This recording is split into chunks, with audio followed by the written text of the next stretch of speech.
Bueno, tengo una pregunta de Antonio,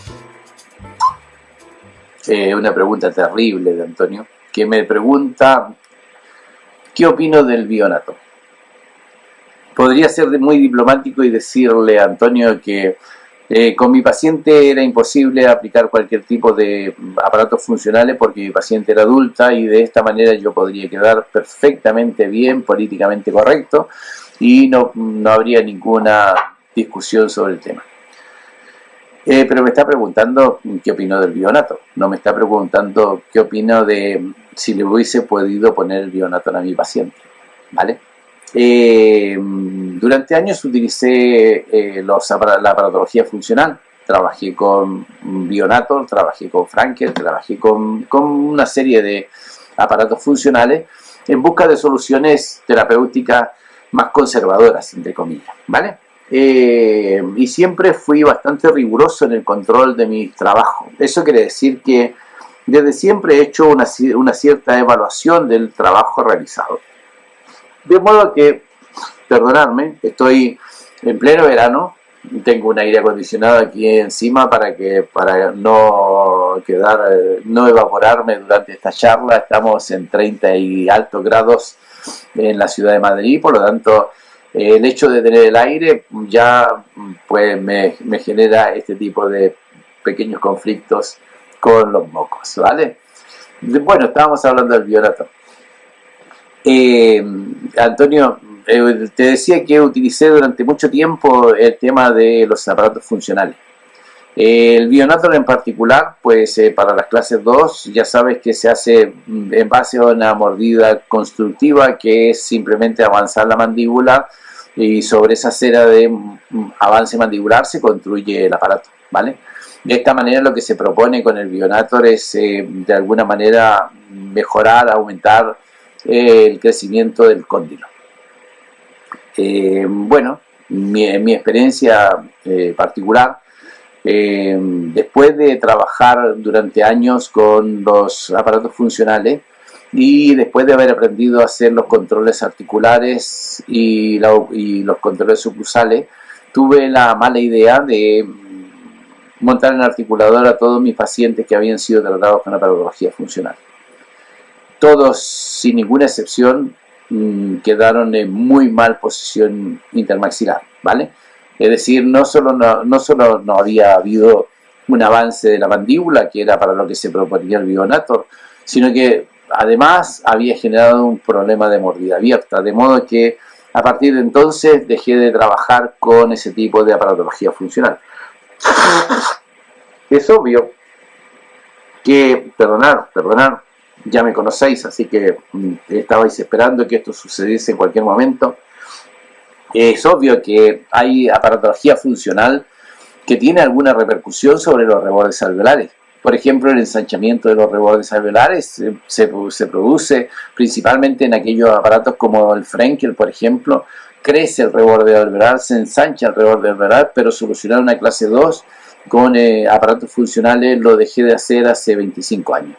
Lo hice, creí que lo hacía bien y luego a la hora de hacer la comprobación, de hacer los montajes en articulador, pues me llevé una gran decepción, así que dejé de trabajar con ese tipo de aparatos. La segunda pregunta que hay en relación a esto es en relación a los muelles. Obviamente, como tenía que hacer una mayor protusión unilateral del lado izquierdo, hice simplemente la colocación de muelles de un solo lado, del lado izquierdo. El arco de protusión era un arco de protusión unilateral, solamente llevé los caninos incisivos del lado izquierdo hacia la línea media, hacia la protusión. Del otro lado estaba en clase 1, por lo tanto no tenía ninguna necesidad de hacer ningún tipo de protusión. Del lado derecho el paciente recuperó su relación intermaxilar simplemente por el asentamiento de la oclusión, las rotaciones de los premolares, la mejor relación oclusal. De modo que, obviamente, mi trabajo fue con muelles comprimidos en la hemiarcada izquierda, ¿vale? Antonio, te tengo que decir también en relación a esto,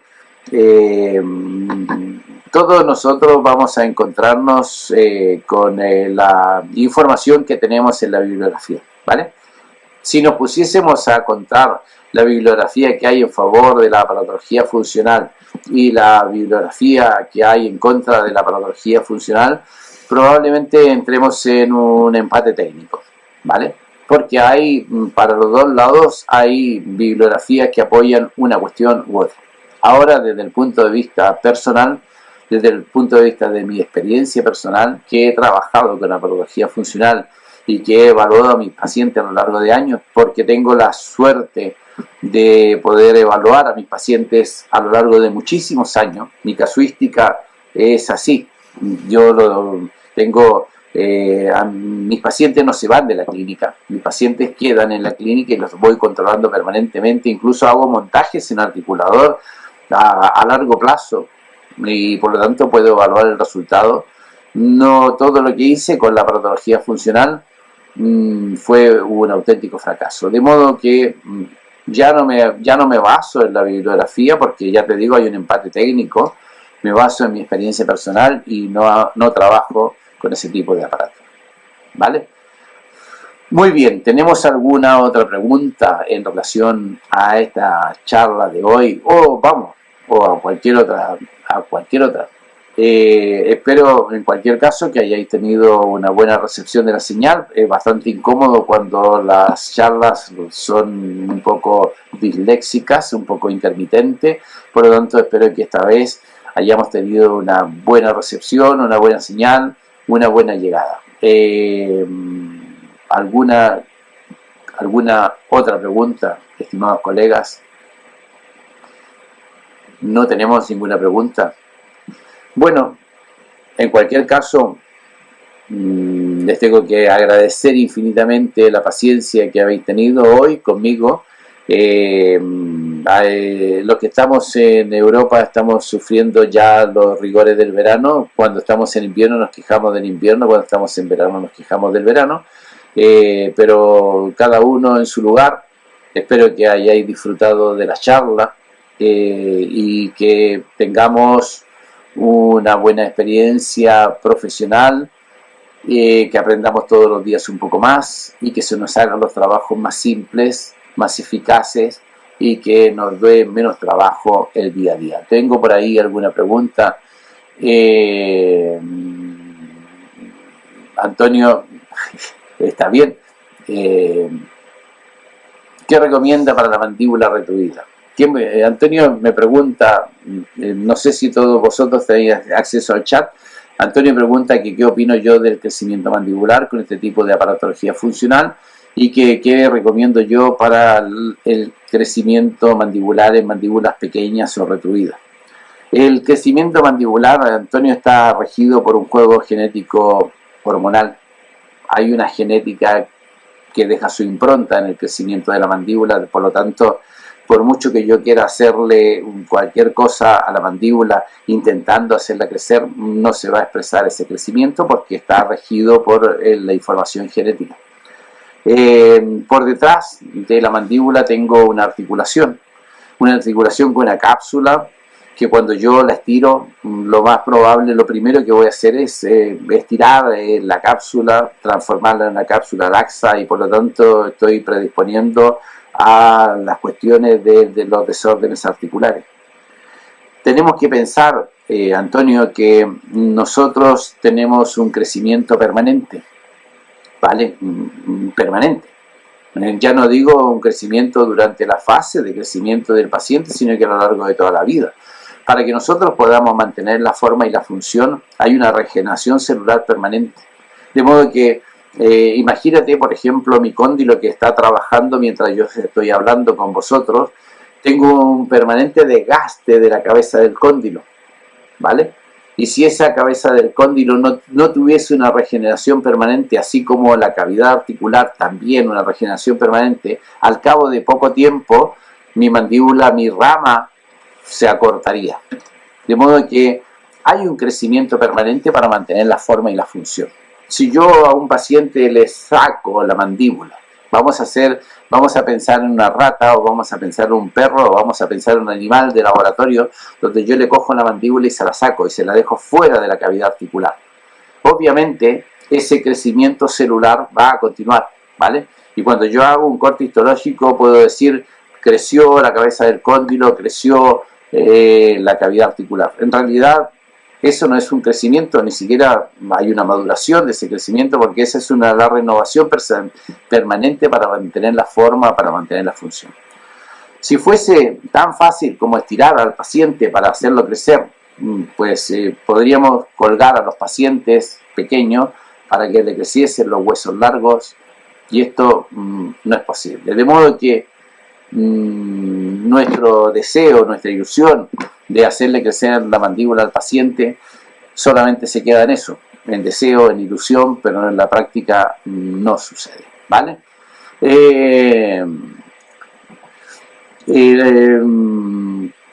Muy bien.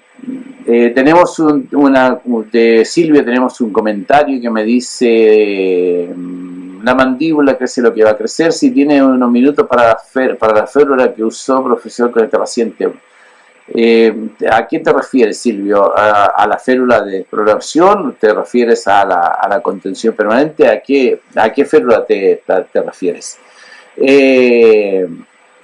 Y también tenemos aquí otro comentario de Silvia sobre los distalamientos, ¿vale? Sí, también hay opciones terapéuticas posibles en las clases 2, ya no como problemas de extracciones, sino que como una cuestión de distalamiento. Es posible hacer distalamiento en la arcada superior. Pero para poder hacer el distalamiento necesitamos cumplir con dos vectores que son irrenunciables, ¿vale? Para poder solucionar el problema de la clase 2. Una es el problema del distalamiento y otro es el problema del control vertical posterior, ¿vale? Porque yo cuando yo quiero llevar un molar hacia atrás, no solamente lo estoy metiendo en una zona de menor altura y por lo tanto estoy generando un conflicto oclusal severo, sino que tengo que llevarlo hacia atrás y tengo que llevarlo hacia arriba para poder reducir el problema vertical del segmento posterior. Esto suponiendo que tengo espacio para hacerlo, ¿vale? Recuerda, Silvia, que también tenemos detrás del segundo molar hay un espacio del reborde alveolar que puede estar disponible o no para hacer ese tipo de movimiento, pero sí es una opción terapéutica que podría ser viable si tenemos los dos vectores para el control de los segmentos posteriores, el distalamiento y la intrusión de los molares, ¿vale?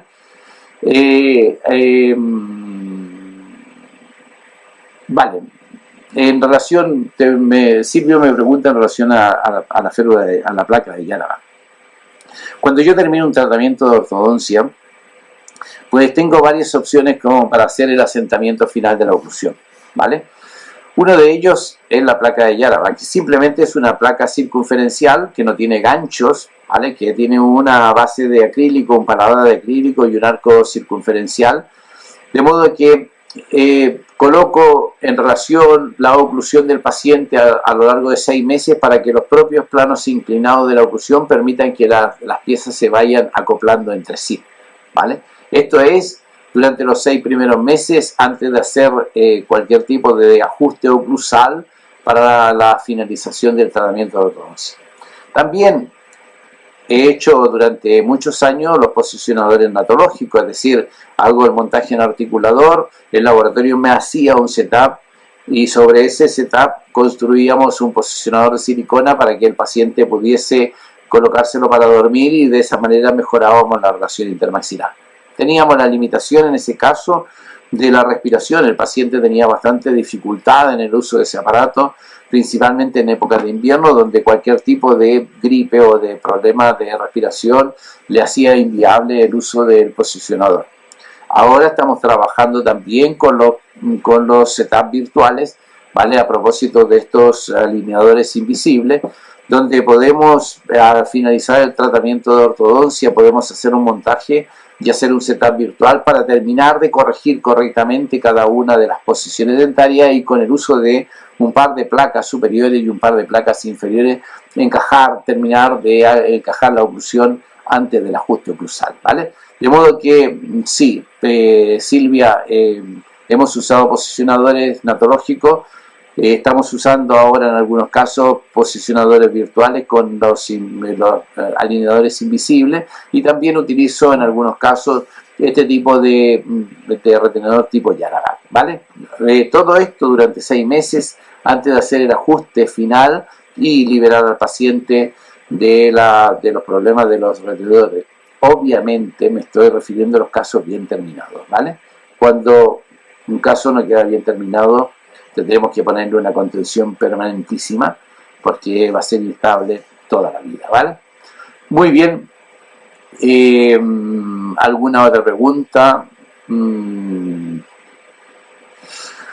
Pues no sé si tenemos alguna otra pregunta. En cualquier caso, si alguien se atreve a hacer algún comentario, alguna pregunta, si alguien me invita a una charla, pues encantado. De momento les quiero agradecer a todos vosotros que me hayáis acompañado.